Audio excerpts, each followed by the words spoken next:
you some insight into the preferences. As I kind of speak about each one, and I'll quickly give you kind of a few pointers about each one, then what I want you to do is just think, you know, which of these talents, strengths do I actually use? Because it's not, although maybe you have got red as your kind of most dominant profile, it's not that you only just use red. Just as with the handwriting, we use all four styles, just as we can write with both hands. So just try and identify which of the skills and traits you use from the different qualities. But as I say, I'm only going to be giving you a few. They're not exhaustive by any means, so there will be more, which if you do the profile, you find out about. So the first style, what we call the ever ready, the red style, it's all about achievement and success. And people who score high in the kind of the red tend to be quite direct, blunt speaking individuals, focus driven, competitive, strategic kind of thinkers. Ray or sunshine, driven by the kind of the key drivers are enjoyment and novelty. Great ideas, people, great starters, not great completer finishers, but great starters. Creative thinkers, enthusiastic, pragmatic, problem solvers. And they're the people that always know the person that knows the person that can. Very kind of resourceful type of individuals. The green we call caring, because carers, drivers, the green drivers are all about caring, protecting, helping, supporting other people. Great team players, great listeners, considerate, put people before tasks, and very compassionate and empathetic naturally. The blue we call Mr. Huey Blue. He's all about maintaining order and correctness, having routines and structure, does things by the book. There's a right way, there's a wrong way, there's no midway. Likes detailed and information, systematic and cautious. So by now you've started to gain a little insight into your behavioural profile. And if you've not previously completed your jigsaw map, hopefully that's just given you an insight into some of the areas of your talents and strengths. So now I'm going to move on and start looking at these three areas that we talked about earlier. Barbara's just put, last year I was red, now I am more green. Absolutely, Barbara. And we noticed, because one of the things with our behavioural maps is they do change over time. They're not static. It's a snapshot of you at this point of time in your life. And as we go through life and have more life experiences, then our behavioural maps change. And one thing that we have seen a lot of over the last 12 months is the shift, sudden or quite significant shifts, not necessarily sudden, but significant shifts in people's profiling. I certainly developed an awful lot more yellow in my profile at the beginning of, during last year actually, because of the type and the nature of work, and I was having to be innovative and try new things, and that creative problem solving was being used a lot, and I developed much more of those what we call the hidden talents. So I'm going to start today with procrastination. And if you are like most people, you'll probably have more work to do each day than you can possibly actually get done. So every day you have to decide which task to do and which task to leave undone. Sometimes the work you decide to leave undone must be completed by the end of the next day. And sometimes it seems like no one really cares or knows if you do it at all anyway. And that often means that over a period of time, it just gets forgotten about and left completely. So what I'd like you to do now is pop into chat for me. What are some of those things that you tend to put off on a regular basis?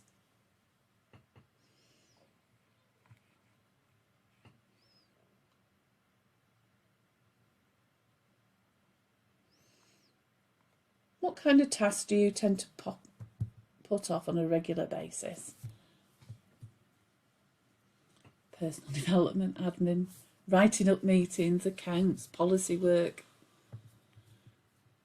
big projects, planning, Excel spreadsheets, cleaning, dealing with a difficult person, tidying desk drawers, writing up, the creative bits aren't so urgent. Yeah, tasks I don't enjoy. Absolutely. So lots of things there that you're starting to kind of think about are the tasks that you actually tend to put off. And one or two of you have actually hit the kind of nail on the head there. The decision as to which tasks you actually leave and put off is heavily influenced by your behavioural preference and your intrinsic survival instinct, which pushes you towards the tasks that you find uplifting and energising, rather than those draining tasks, the ones that drain away your energy levels, because we're all programmed for survival and for preservation of our energy levels. You'll probably not even think about whether tasks are draining or energising. Most people don't until they actually become aware of these influences. But tasks which you'll find are uplifting and energising are the ones which use your behavioural preferences, or that match your natural introversion, extraversion, or in actual fact, do both of those things. So just think back now to the tasks. You can refer back to the chat. The tasks that you kept putting off or keep putting off that you typed in chat a few minutes ago, do they actually require you to use your non-preferred behavioural preferences? So the coloured preferences that you put at the bottom of that 4 letters when you were ranking those letters. Are the tasks not aligned to your natural introversion or extraversion? So if you just want to think, so an example of that would be the person who's got a strong red behavioural preference, and they recognise the need and importance for having records. They appreciate they're really important, but they do not have a strong enough behavioural preference for the blue to intrinsically want to do those records. And they'll most likely find that the record keeping is really frustrating and something that they kind of just keep trying to put off, and it stays at the bottom of their task list, despite them knowing the importance of it. The probability is that when they do eventually settle down to complete the records, because they're not working to their full strength, they'll easily be distracted by interruptions that appeal more to their behavioural preference. So the records will take much longer to complete and may well end up incomplete or inaccurate.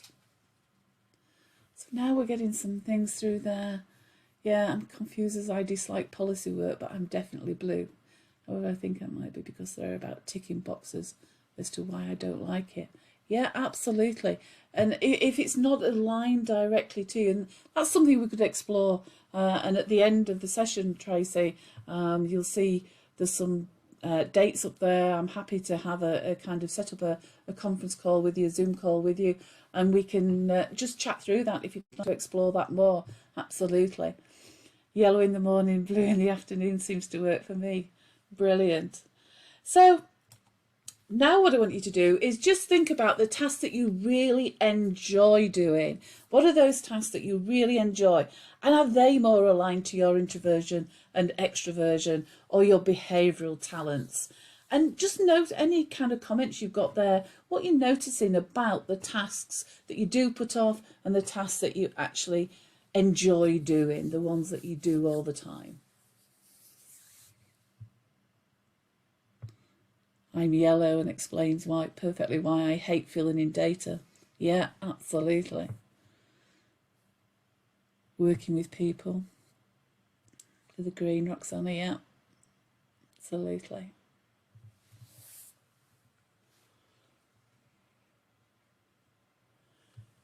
Anything with the burning deadline, I will use my red and yellow to get it done.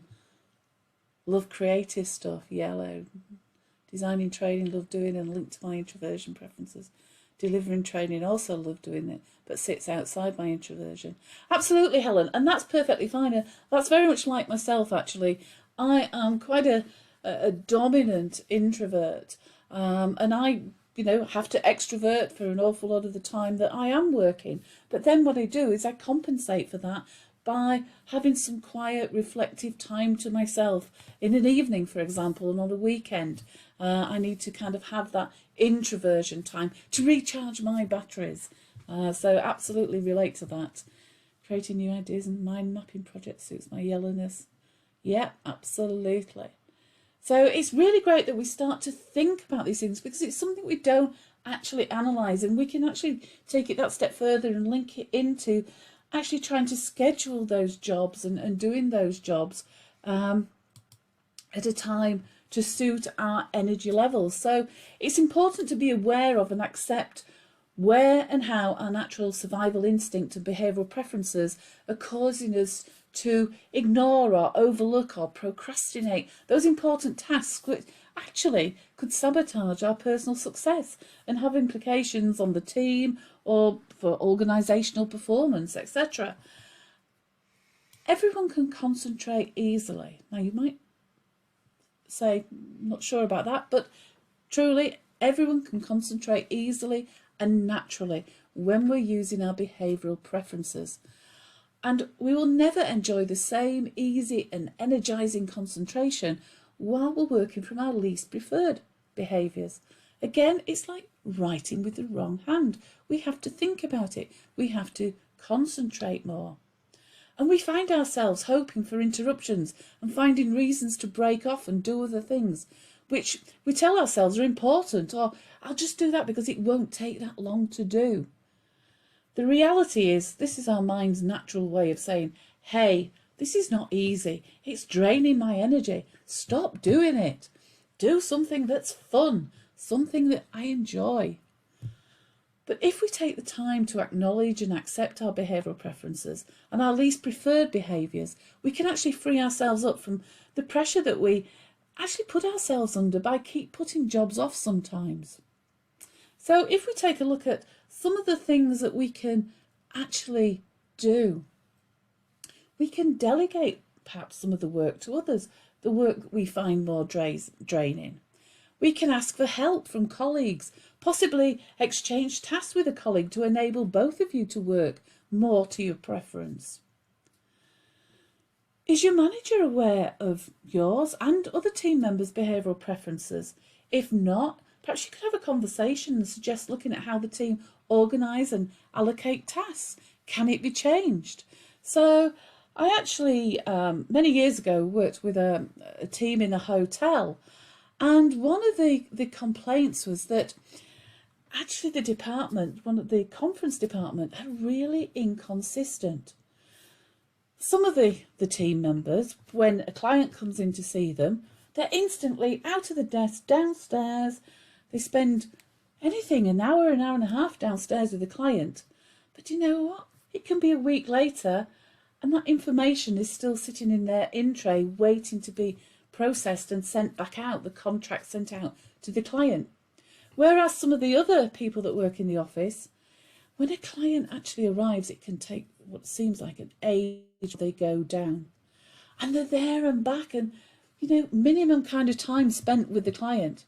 But by the end of the day, their contracts are out in the post. So what we did there was actually do some profiling work with the team. And as an outcome of that, what we found was that actually some people had much higher yellow-green preferences.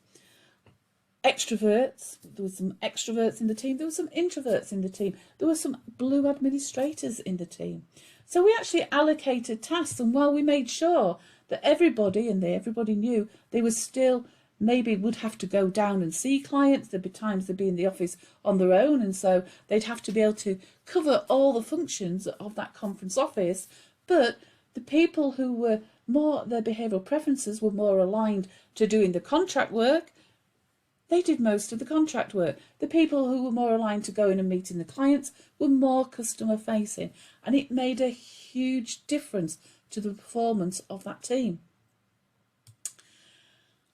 Ask a colleague who's got a behavioural preference aligned to the task that you actually want to do, that you keep putting off, if they will mentor you and help you to get started and get organised, up and running with the task. Ask yourself, does the task actually need doing? Why do we do it? Is there still a valid purpose of doing it? Or is it one of those tasks that actually we started doing it a few years back when we needed to do it, but now there's almost not a need anymore for it because things have moved on so far? And the last idea there, chunk and sandwich, Chunk the task down into bite-sized chunks, 15 to 30 minutes. Schedule time in your diary to complete the task, and then select a time when you're likely to be feeling more energised. Reward yourself by scheduling an energising task or a treat immediately after doing the misaligned task. So there's ways around it, ways that we can actually manage ourselves better to help us not keep putting things off and being under that pressure.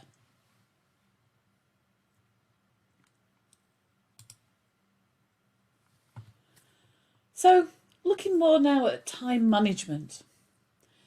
Have you ever wondered how it is that some people seem to have enough time to do everything they need to do and want to do, whilst others are constantly struggling and never have enough hours in a day?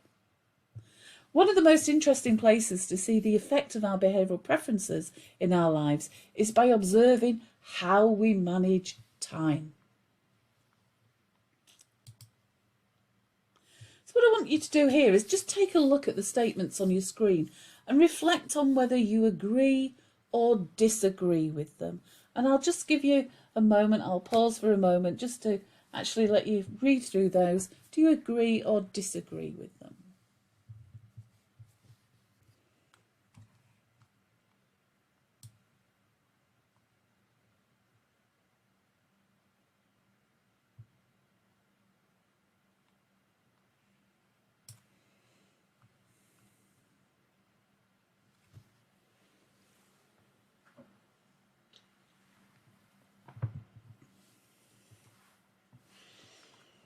Okay, so if I just kind of go through those, the first one then is indicative of our blue behavioural preference.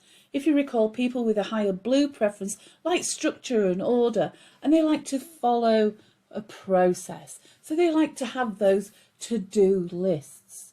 But if you're not a blue preference, I had a colleague once who said that she used to work for a manager, and this manager was very blue and insisted that daily to-do lists were the way forward. Everybody needed a to-do list. And the manager asked everybody at the end of the day before they left if they would hand in their to-do list for the day. My colleague found that really, because she was a very high yellow preference, and she found that really restrictive and actually quite stressful. So what she used to do was just do whatever she did during the day, and at the end of the day she wrote a to-do list and ticked it all off just to hand in, just to keep the boss happy. So to-do lists, very good, preferred and liked by an awful lot of people who have a higher blue preference, but not all blue preference people would use a to-do list, but it's one of the things indicative of a more blue preference. A full diary, both at work and socially, that's more an indicator of somebody who has a more of an extraversion preference. They like to be busy and involved, drawing that energy in from the external world. The bliss of sitting and dreaming and really just being able to think things through. Again, indicative more of perhaps the yellow preference, because the yellows like to be able to let their mind wander and look at all the possibilities and opportunities. They like to deal in ideas and concepts and be able to visualise and kind of dream. So quite often we sometimes see a ray of sunshine, of yellow, sitting at the the workstation perhaps, and they just seem to be staring into space. And we sometimes think, well, obviously they don't have a lot to do, they're not that busy if they can just sit and stare into space, and I'm kind of running around, racing around, trying to tick all the things off my to-do list. In actual fact, as I say, this is a moment when somebody with a yellow preference may be doing some of their best creative problem solving and thinking. It's quicker and more efficient and effective to talk to people. Indicative of the red, all about getting that desired outcome as quickly and efficiently as possible. However, it doesn't mean to say they will always talk to somebody. If the person isn't immediately available to talk to, they may well send an email, because then they can deal with it there and then in the moment. It's away.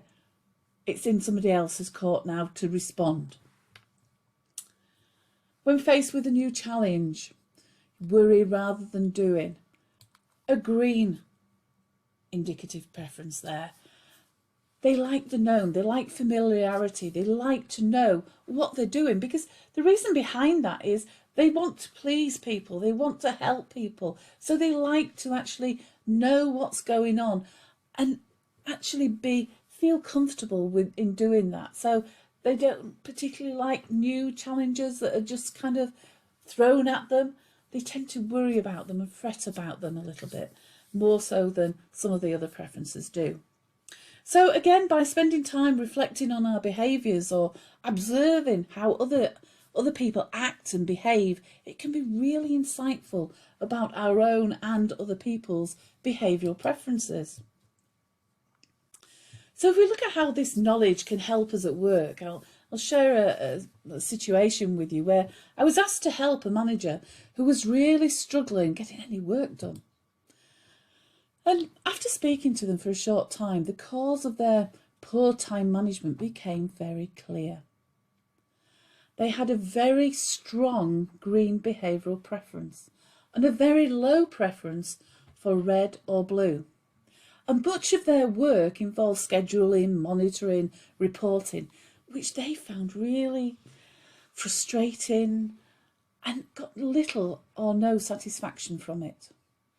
In effect, they were being asked to write with the wrong hand for prolonged periods of time.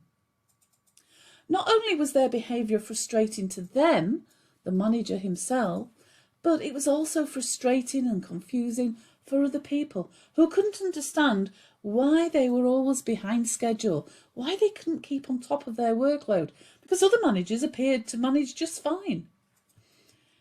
In fact, the manager was a gifted listener who was able to have great empathy for the people and show compassion and support when they were struggling or having a hard time. And much of their time was spent with the people helping, supporting them, which then that wasn't actually helped further, because the fact is they didn't like cutting people off. So once people started talking, they didn't want to hurt their feelings by actually trying to wrap the conversation up.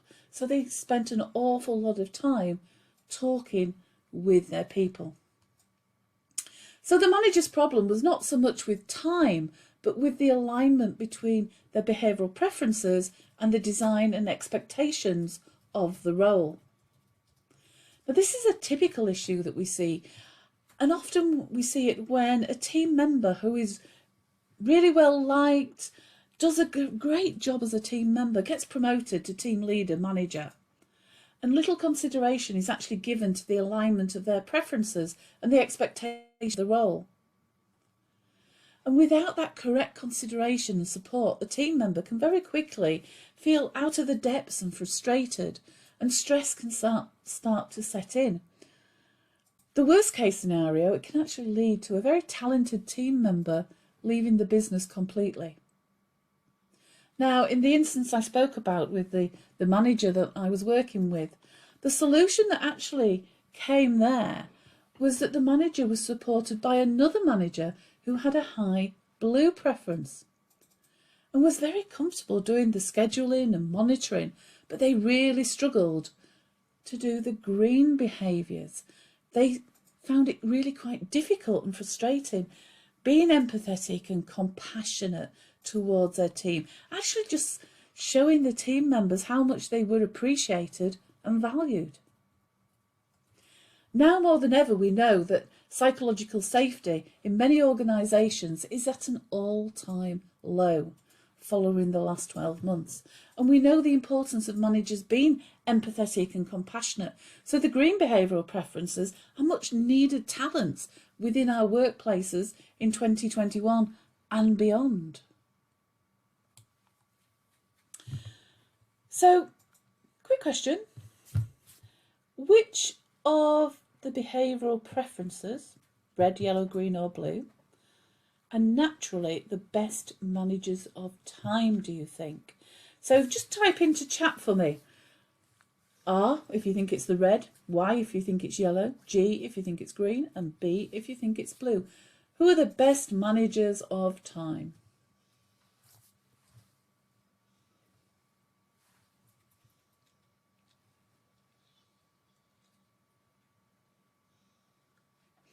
Okay, so I've got lots of blues, a few reds, some green. Not sure if I saw a yellow come through there or not. Did I see any yellows? No, I don't think I did see any yellows. So we've got a few reds, a lot of blues, and some greens. And somebody be a blue or can see red as well. Well, in actual fact, reds are known as the masters of time.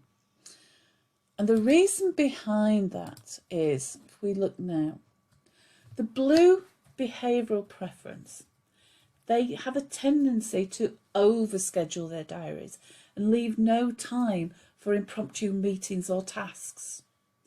So although they're great planners, they're not necessarily the best masters of time. So the other things that our blue preference can do is, if we have a higher blue preference, then we tend to need more time to read and digest information, which may not always be taken into account by other people. So, for example, you might be handed a load of information in a meeting, which is perfectly great for the reds and yellows. Not so great, though, for blues and even the greens. So to start kind of improving time management for a blue, they could perhaps block out some free time in their diaries each day just for those impromptu issues that crop up, those meetings that perhaps crop up. They could also, if attending meetings and things, they could let it be known that they would appreciate having any reading material in advance. So they've got time to read it in advance so they can go into that meeting fully armed, having digested everything, understanding everything, fully up to date and up to speed with the situation, so they can actually get involved right from the very beginning with any discussions that are going on without having to hold other people up in the meeting. The red behavioural preference, I said, they're often referred to as the masters of time. They will reevaluate their time, prioritising things as they go along. So they start out with the priorities of the day, but if something actually crops up in between, they'll actually go back and reevaluate, reprioritise, and let something drop off if they feel that whatever has cropped up is important and needs to take a higher priority. They actually only listen to kind of key information. They're able to pick out key information, analyse it quickly, and then take immediate action. So they don't, there's not a kind of saying that, you know, they don't handle a piece of paper. I know we talk emails these days, or they don't open an email more than kind of once. They open it, read it, action it, whatever that action may be. So people with a red behavioural preference have to be aware of their style to avoid misreading or hearing things, taking the wrong action as a result of that. I know from my own personal kind of experience, I'm a great one for kind of, I quickly read something, picking out what I think is the key information, go to do it, and then it doesn't work. And then I start kind of going, oh, what's going on here? Why? They said, and then I go back and read it again, and actually, I just didn't read it properly. So that can be one of the issues for us Reds. We do need to just be aware that we kind of sometimes need to slow down perhaps a little bit. We also need to be aware of the impact of our kind of style of decision making has upon people around them. It's easy for us to give other people an impression that we've already made our mind up anyway, so before they've even had an opportunity to say their piece, to be heard, because we listen, we analyse and we act quickly. The yellow behavioural preferences, when they are interested in work,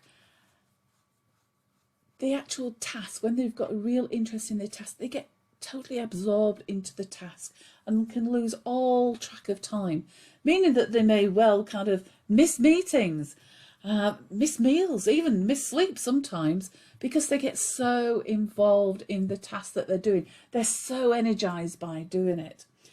And they also get easily distracted because of their key driver for that curiosity and novelty. So again, they can just get distracted and again lose that whole sense of time. So whilst operating in that flow state is very valuable in some circumstances, getting lost in time and drawn so far into something can also be a bad thing. So from a yellow point of view, a yellow behavioural point of view, perhaps it's about taking regular breaks just to be present, to check in with themselves and not just kind of stay on that kind of autopilot of kind of enthusiasm and energizing for the task that you're doing. So hopefully by staying more present in the present moment, checking in with themselves regularly will help them to kind of go, oh gosh, it's 2:45, I've got a 3 o'clock meeting, I better stop doing this. Otherwise, if they don't do that, 3:30, oh, maybe 3:10, the phone rings and it's somebody saying, shouldn't you be at this meeting? Or it could get to 3:30 and they look up and go, I'm sure I had a 3 o'clock meeting.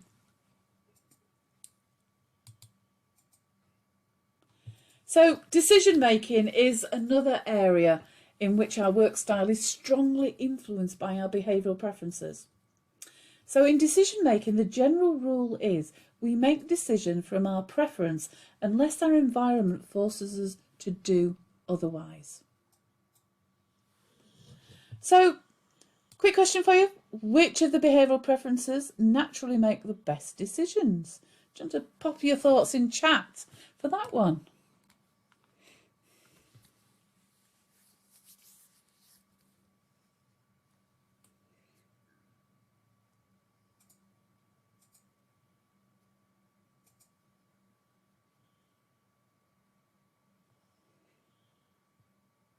Ooh, an awful lot of blues here.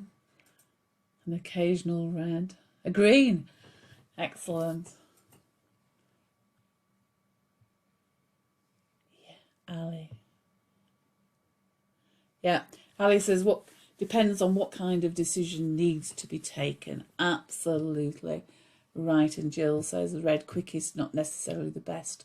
Blue slowest, but will have checked all the facts. In actual fact, reds make by far the highest number of decisions because reds will make a decision there and then on the spot, as I said a moment ago. Read, analyse, action. So make a decision. If a red makes a wrong decision, for them, all they'll do is make another decision further down the line. Blues, however, make the highest percentage of correct decisions. And we'll kind of explore that a little bit more in a moment. So an individual with a green preference will make a decision based on their feelings unless specifically instructed to do otherwise. And in that situation, although they may comply, they will probably still seek out the opinions and support of others. People who have a dominant green behavioural preference are the most comfortable solving a complex issue by seeking out the opinions of others, finding out what other people want to do, what do other people think. You'll often find a dominant green preference person wandering around chatting to lots of different people, soliciting their thoughts and ideas. Although they'll listen to logical arguments and opinions, they will actually be most influenced by the person who quietly says something to them, something like, they have got a strong gut feeling about this. Green preference people will collaborate and listen to many people, and they are often happy to go with the majority decision, provided that solution isn't actually harmful to other people. So in summary, a person with a dominant green behavioural preference needs time to talk to everyone about it, collect their feelings and identify a majority opinion. Controversial decisions are often avoided if at all possible, as they prefer to keep kind of things running smoothly. So if we now have a look at how people with a high blue behavioural preference actually make their decisions, and you can imagine it's done in a very different way. If you recall, the key drivers for blue is about maintaining order and correctness. They want clear and detailed guidelines for decisions within their area of responsibility. They ask questions about where similar decisions have been made before, or how previous decisions in this area have been made before. They'll not be rushed into making a decision until they have all the sufficient information and time to review all that information and match it against any guidelines there are. And they tend to often do this alone. Now, an example that some of you may be old enough to recall, when Gordon Brown became Prime Minister, he was criticised heavily in the press for being indecisive about going for a general election. In fact, he wasn't indecisive. Gordon Brown is just a very high preference blue, and he'd not be pressed into making that decision until he felt comfortable that he'd got all the information that he needed to make that decision.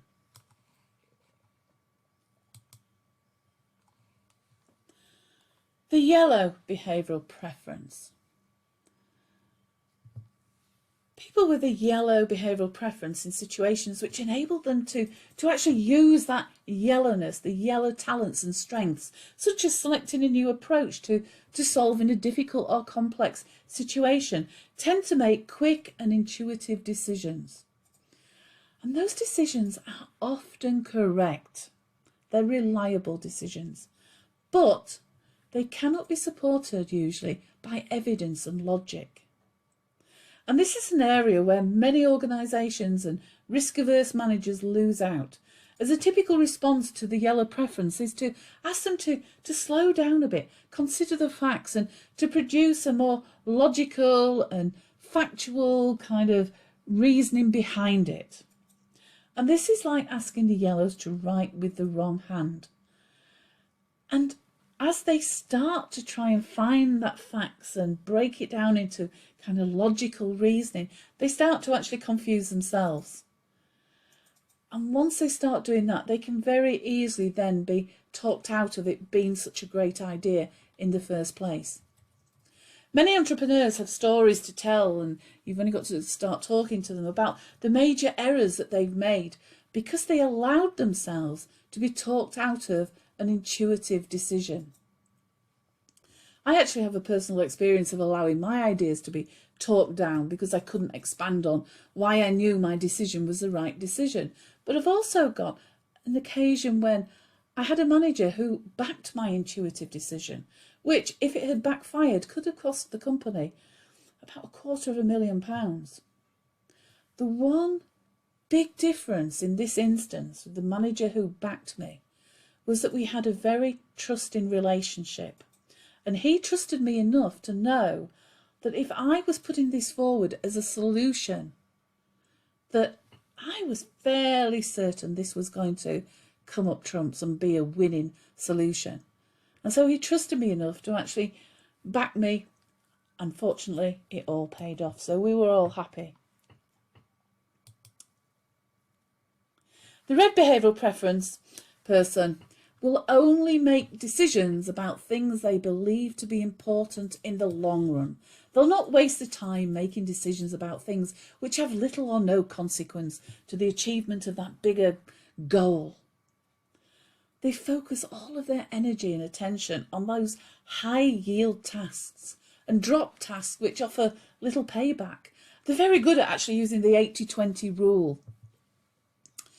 When they have a problem which they feel is worth their time and effort, they just want the key facts which they will then analyse, and they'll look at the impact of each of the options and then select the option that will yield the highest return, or, depending on the situation, the one with the least damaging outcome.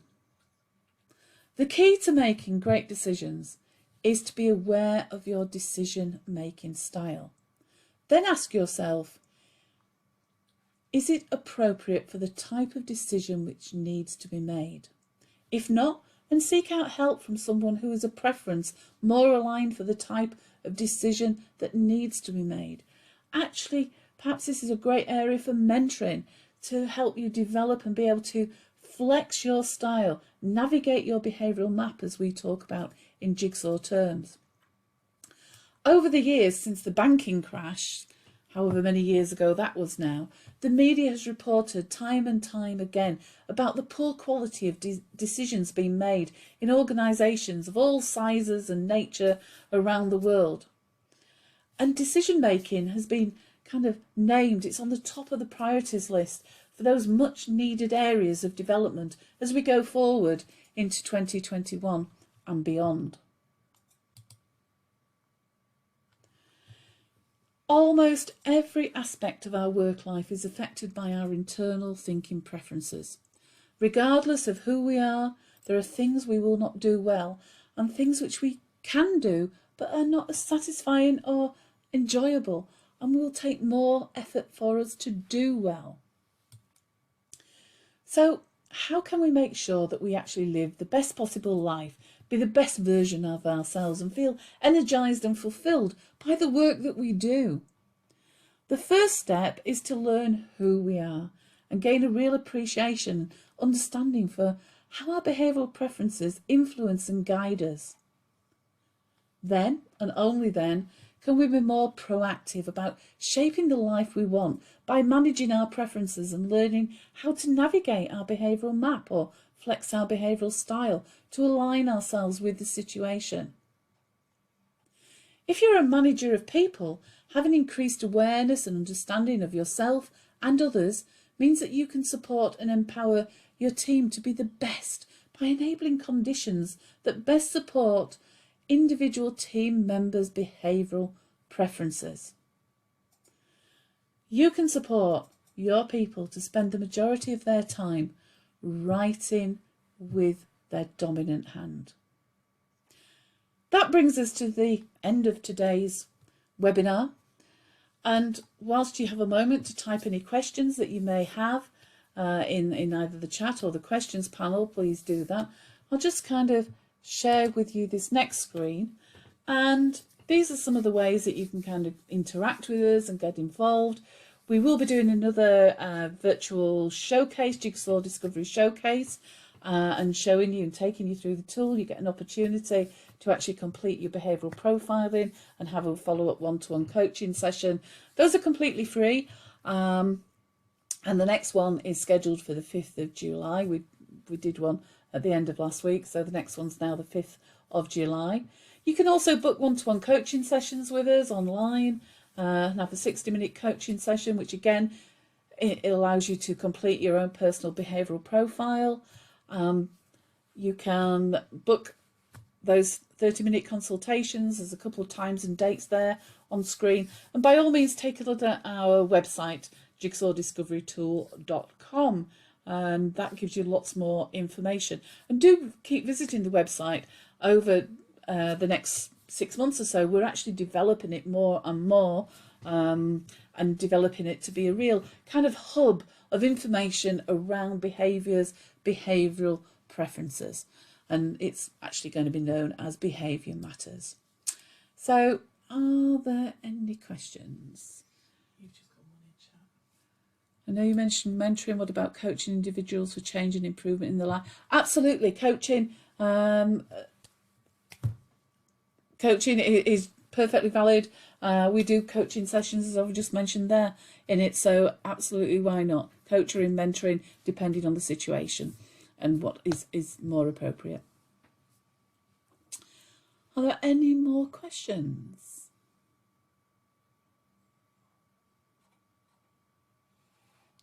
If not, I'd thank you all for your time, for being on the call. By all means, do get in touch. If you will, we'll send you an email out with details and links and things to be able to book onto the virtual showcase if you want to do that. Or please email me. You'll have my email address. So do get in touch if there's anything I can do to help. And thank you very much, and hope to see you at a future webinar. Thank you.